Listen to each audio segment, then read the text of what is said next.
Olá, turminha do sétimo ano, tudo bem com vocês? E aí, meus amores, aproveitaram muito o dia de vocês, o dia do estudante? Então, na aula anterior, nós falamos sobre os processos migratórios, né? Sobre os fluxos migratórios, aí no cenário um. E hoje daremos continuidade ao conteúdo no cenário 2, né? Então, farei uma explanação sobre os fatores econômicos da imigração no Brasil. Então, é um conteúdo do cenário 2. Então, preste atenção na explanação, preste atenção direitinho. Se tiver alguma dúvida, é só entrar em contato para perguntar, né? E depois da explanação, vocês irão realizar a correção da atividade anterior que vocês fizeram aí no livro, na página 141 e 142.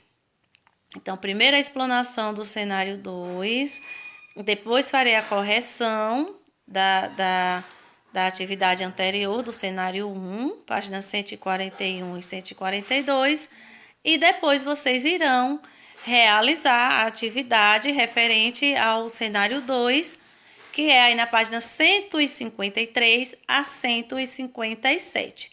Ok? Então vamos lá? Então, meus amores, vamos lá. Como eu falei para vocês, hoje a gente vai dar continuidade, né, aos movimentos migratórios no Brasil. Hoje a gente vai falar, né, adentrar no cenário 2, que é uma continuação do que a gente viu na aula anterior, né, no cenário 1. Então, o cenário 2 ele vem com fatores econômicos da imigração no Brasil. Então, gente, essas migrações, elas possuem uma base de formação econômica, né? Então, todas as migrações que ocorreram, elas têm um fundamento econômico. Então, nós temos um povoamento de várias regiões, né? Causadas por esses processos migratórios, como a gente viu anteriormente. Então, assim, não aconteceu uma migração para depois de muito tempo acontecer outra e depois outra, não. Algumas aconteciam no mesmo período de tempo, né? Como a gente viu anteriormente no mapa, né?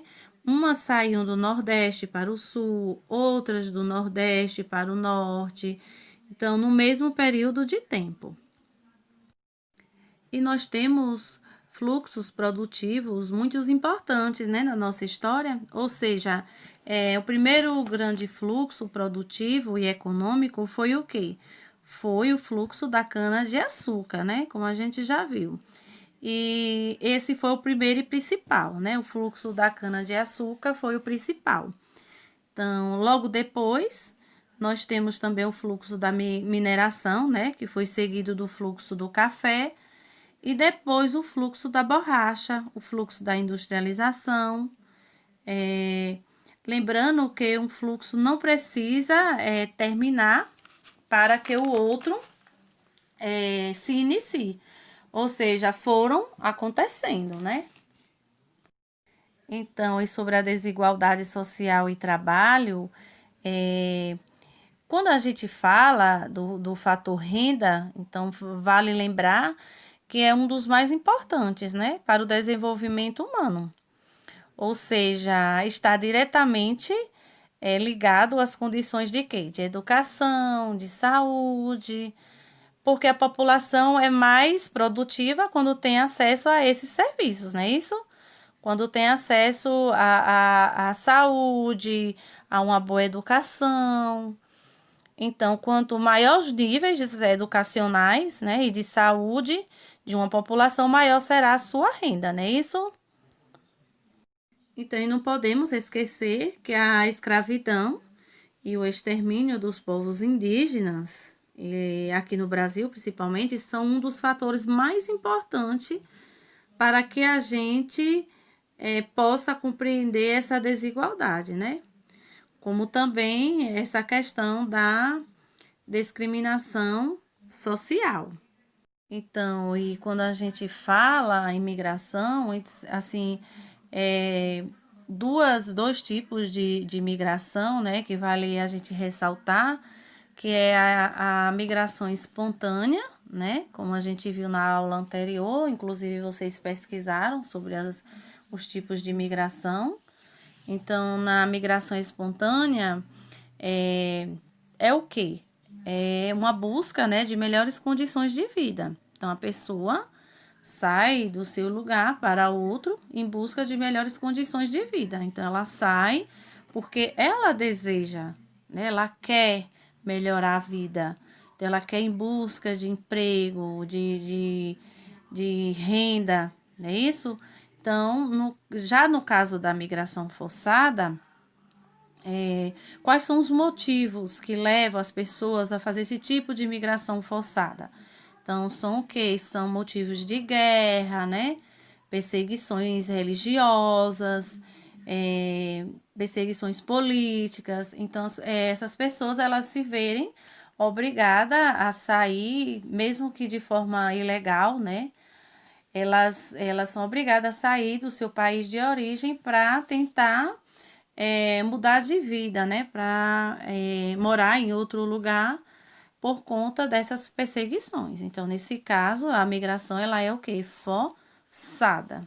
Não é isso?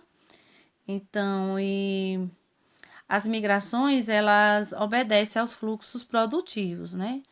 E ajudam também na formações de diferentes regiões brasileiras, como no caso dos ciclos econômicos, como a gente viu.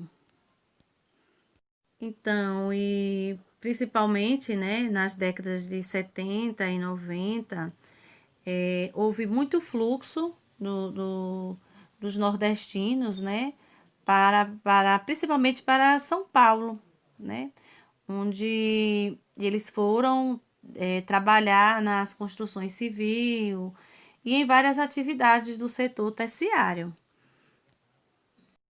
Então, Estados Unidos e Brasil, né?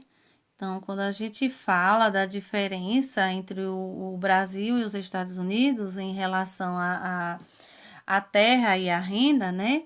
Vale a gente ressaltar que países que desenvolvem suas economias baseando no acesso terra-renda, né? Como no caso dos Estados Unidos, tem o quê? Tem um desenvolvimento socioeconômico entre os melhores do mundo, não é isso?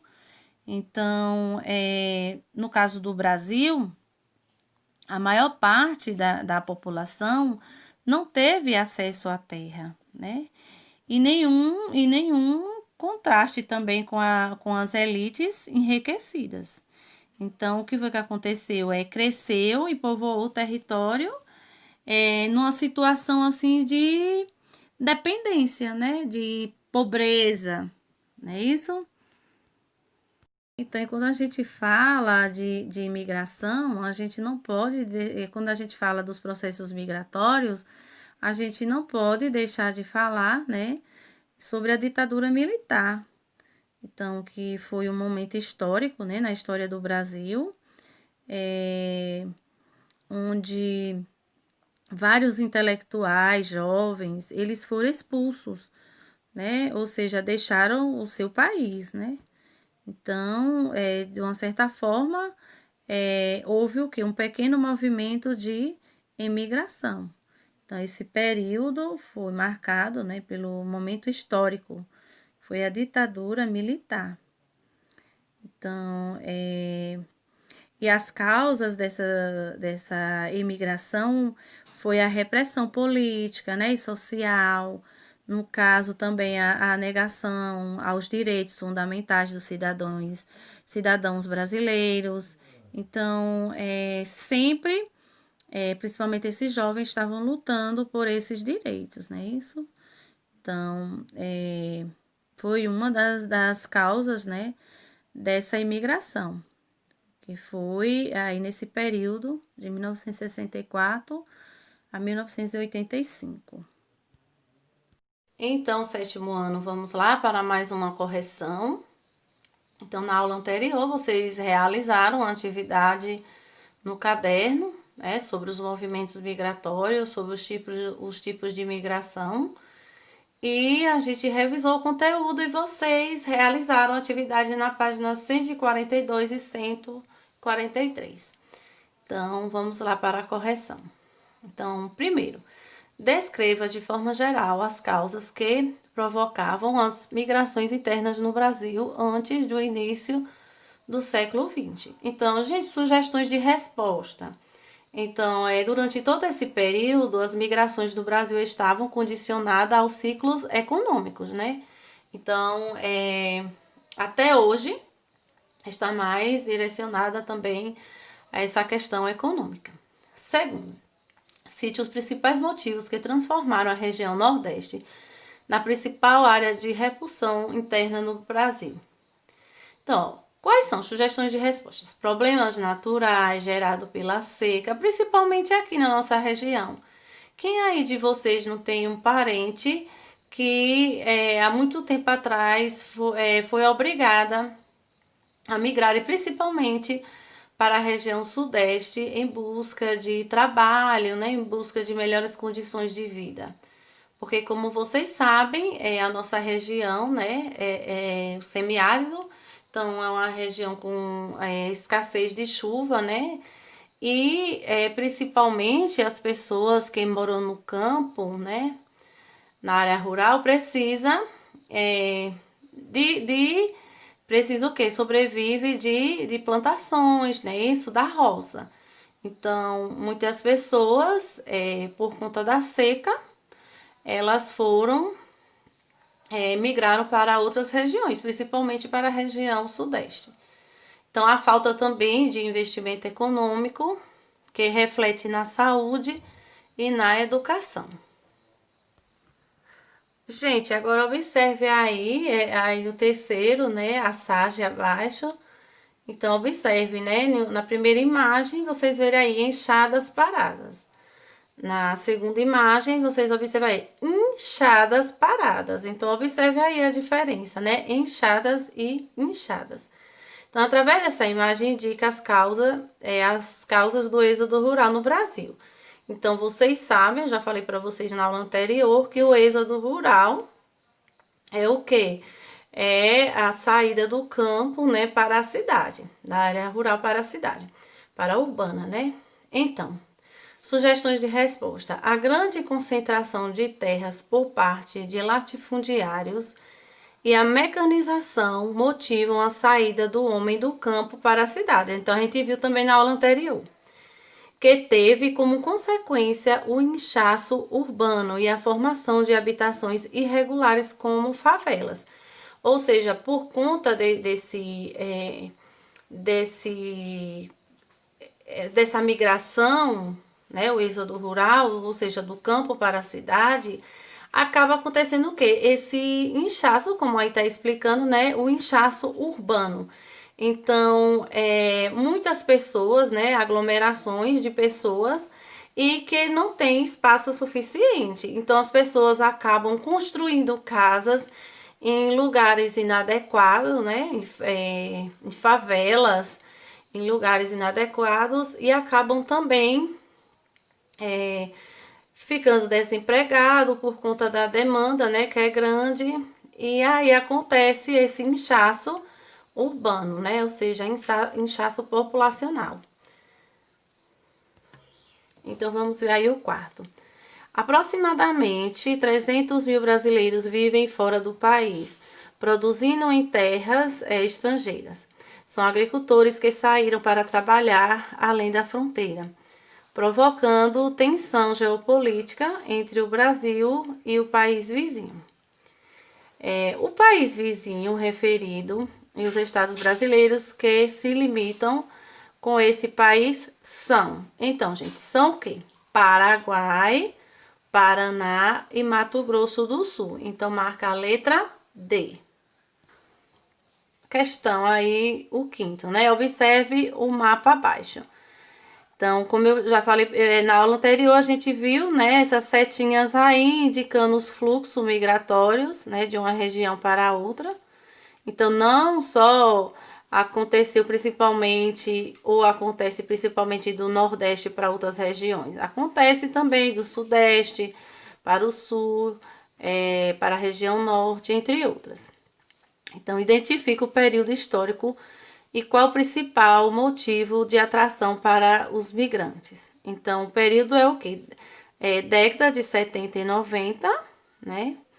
E o principal motivo, né, de atração é o quê? Ocupação da parte norte e central do Brasil devido a uma nova dinâmica da economia do Sudeste que apresenta sinais de desindustrialização. Então agora a gente vai ver aí o cenário 2. Então, preste atenção, né, para a explanação do conteúdo.